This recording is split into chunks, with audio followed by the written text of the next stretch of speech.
I'm Big Cal and welcome to my world. Today, a recent non-video games pickups video. Yes, like I keep saying, I do occasionally buy things that are not video games. So, start off firstly with a pack of playing cards. And these are Dragon Ball Super playing cards. Fairly certain they aren't official, but I do enjoy playing cards, and I already own a pack of Dragon Ball Z ones here, which I do believe I've shown off in the past. Nice shiny box there. So picked up some Dragon Ball Super ones. They've got lots of cool designs on them and things like that. I'll do some close-up pictures or something to show them off, so I won't open them up here. I'll insert that over here now, maybe with a bit of commentary, I don't know. So we'll see. Dragon Ball Super playing cards. Next, an item that was literally just delivered about 10 minutes before I recorded this video from Amazon. That is a Star Wars The Jedi Academy Trilogy, a series of books. And when I ordered it, I thought this was just one big collection, all in one. Like I'm looking over, I've got the original Star Wars trilogy, all 3 books in one. I've got the same for another trilogy thing with the Darth Vader trilogy or something, where I think it's got like episode 2, episode 3 and a book in between, and the Rise of Darth Vader. But no, it comes in a nice little box, and it's all 3 books separately, which is interesting. So we have the first book is Jedi Search, then the second is Dark Apprentice, and the third Champions of the Force. So I'm interested in reading these. I actually don't really know that much about them, so that should be interesting. But yeah, I do enjoy the legend stuff with what happens after the original trilogy, basically. They're trying to retcon a lot of stuff, thanks to like the Mandalorian and things like that, to try and make it better, because let's face it, the most recent trilogy was terrible. Yeah, so always good to get the Legends books. So I'll open that up and start reading those at some point soon. Now for some DVDs. First we have Season 4 of Leverage, one of my favourite TV shows. I own Season 1 and 2 already, I think. Now we have Season 4, Season obviously 3 and 5 I need to get. Oh, there we go. Yep, so there we go, that's the entire season there. And basically what Leverage is, if you don't know, it's kind of a mix between Ocean's 11 and the A-Team. A group of thieves all come together, and one straight guy, so to speak, as their leaders, their mastermind, who slowly becomes a criminal, obviously, and they basically go after big corporations and things like that to help out regular people who are just getting screwed over constantly. Really, really good. Love the show, love the characters in it. So yeah, picked that up, it was nice and cheap. Then we got some stand-up DVDs. If you remember, not too long ago I got all the Peter Kay ones. They're all up here. I don't think you can see them on the camera. Maybe? Yeah. So with Peter Kay, one of his sort of like counterparts at the time, they did Phoenix Nights together. Fantastic TV show, obviously. They did fall out for a time, I think. I don't know if they're friends again. I think they are, but whatever. Anyway, Dave Spikey, basically. Fantastic northern comedian like Peter Kay. So I picked up his first DVD, Overnight Success, and then we have Living the Dream, and finally The Best Medicine Tour. And yeah, 3 fantastic stand-up DVDs. I watched them all in a day, basically. Again, I was just in one of those moods. I needed some comedy in my life, I needed some laughter. So I picked these up because they're all dirt cheap. Comedy DVDs are dirt cheap to get, which is great because I'm a big fan of them. I used to own most of these and a ton more from different comedians, but I sold them all off thinking, why bother keeping them? But now I kind of want them all back, so I'm slowly rebuilding my comedy DVD collection. And lastly we have a bunch of Blu-rays. First up is Rush Hour, Jackie Chan and Chris Tucker. Fantastic film, 2 cops, one from Hong Kong, one from LAPD, from Los Angeles then. Yeah, they're brought together, their styles clash, one's kung fu, the other's just a loudmouth cop. But yeah, they become friends obviously, work together, and it's just a really good film. Loved it when it came out, still love it now. Then we got Rush Hour 3. Yep, Rush Hour 3, the 3rd film, gets really overlooked, I feel. I don't know why, maybe because it came out a little bit later compared to 1 and 2. I don't really know, or if people have just sort of got sick of it by then, but I think it's a really good film anyway. Rush Hour 2, which are probably my favourite from the trilogy. Can't get hold of that on Blu-ray. At least not for cheap, like 60 quid or something for it. It's like, what the hell? Why is Rush Hour 2 randomly so expensive? I don't know, so I'm going to have to keep a lookout for that. So instead of getting Rush Hour 2, I picked up a film that I really enjoy, Mel Gibson's Payback. It's one of these that just never really gets talked about when Mel Gibson gets brought up.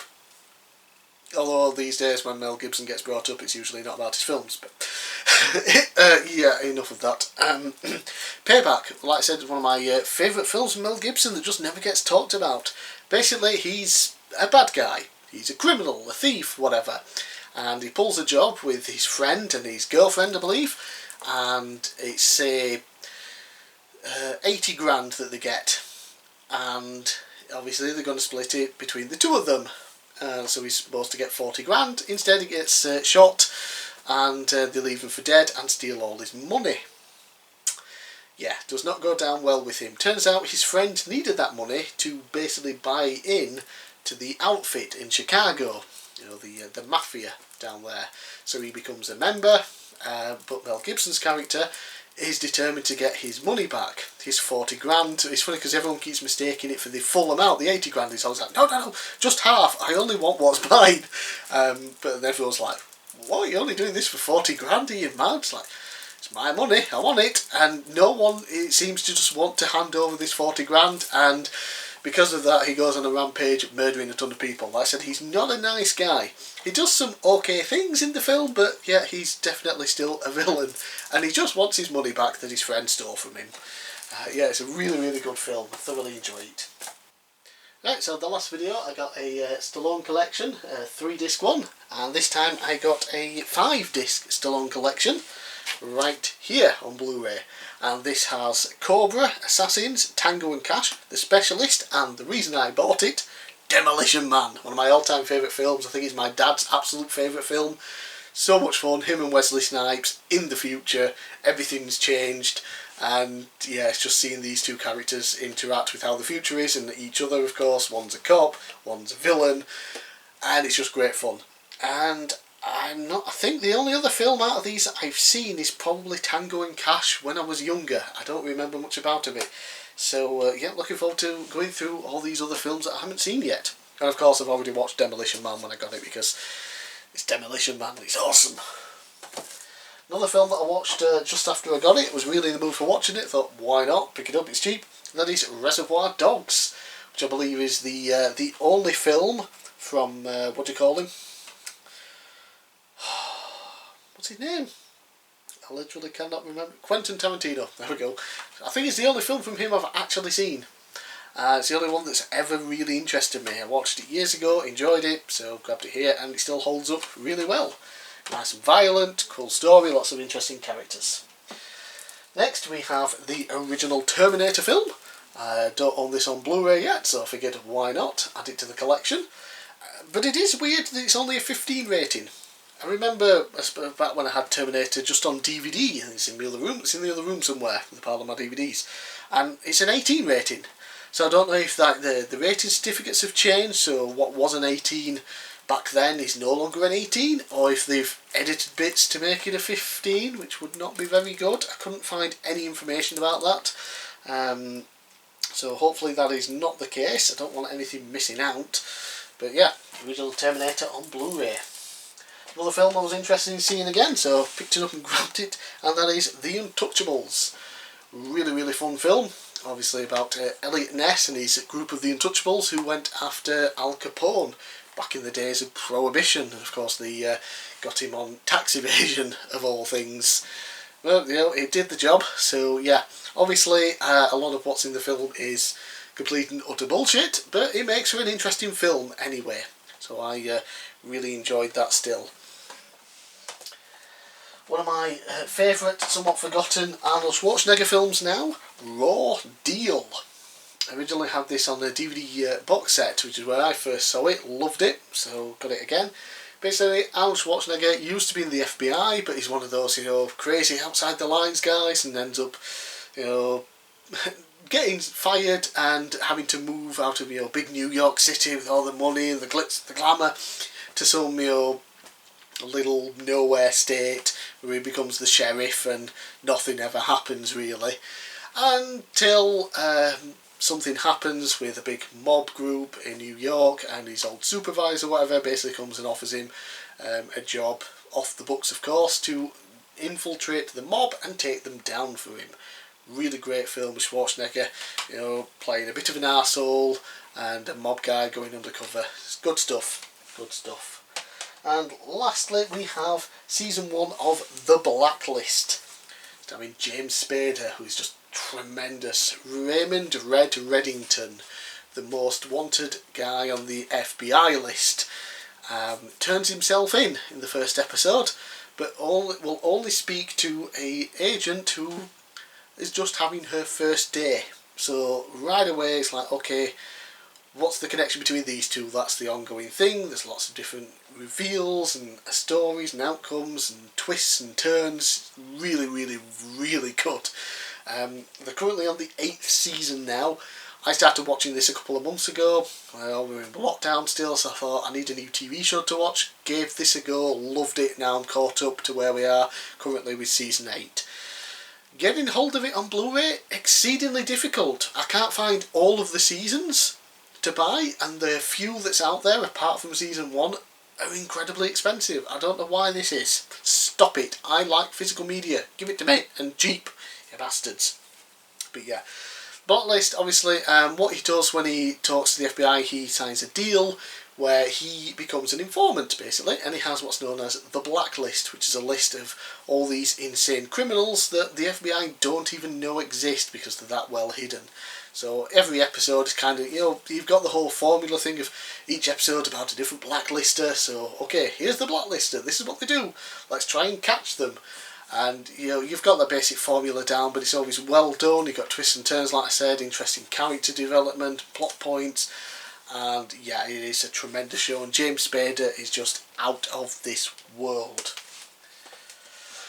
Oh, and one last thing, I was going to do a video on this on its own, but it would be really short if I did, so I haven't bothered. And basically, I think I mentioned in a previous video, in my what I got for Christmas video, that I was still waiting on one more present from my best friend. It was coming from another country. I assumed it was going to be something from Japan because that's all I could think of at the time. It turns out it was just coming from America, which takes considerably longer to get stuff here than from Japan apparently.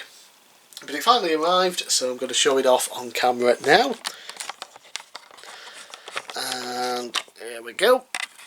I can't for the life of me now remember where it was from because I've thrown away the packaging, but I'll put a link down below to let you know, and things, probably something on screen here. But yeah, have you basically seen those metal posters? They do. Lots of YouTubers have done videos on one where they've been sent them or whatever to review. Obviously, I'm not like them. I'm not a big star, so I don't get anything sent. But yeah, it's one of those, and it is awesome. So my best friend picked this one up for me. There it is on the wall. Let's zoom in, and yeah, it is Super Mario World. Yeah, so it's part of the world map from Super Mario World, my favourite game, which he thought it was, so that's why he got it for me. And when I confirmed that, yes, indeed, it was my favourite game of all time, he was pleased with himself. Yeah, so it looks really good. It's got obviously Mario silhouette face there, all those stars at the bottom there. I'll zoom in again. Yeah, it looks really, really good. Looks nice on the wall next to my other pictures. That one on the right, the Boba Fett one, there's also like so many out of 100 or something, and signed and everything. That was also from him a few years ago for Christmas. So yeah, that basically goes on by a magnet. You stick this little piece of paper onto the wall that it comes with, and then you stick the magnet onto that piece of paper, and then the magnet sticks the poster on. And the idea is, if you get multiple, you can swap them about and everything. And yeah, it's nice, easy setup. No screws, no hammers, no drilling, no nails. So yeah, really like that. There we go. Oh, that's better. So I'm bigcal. Let's zoom out again. I don't want to see my ugly face that close up. Yeah, so I'm bigcal. Thanks for watching, and I'll see you again next time.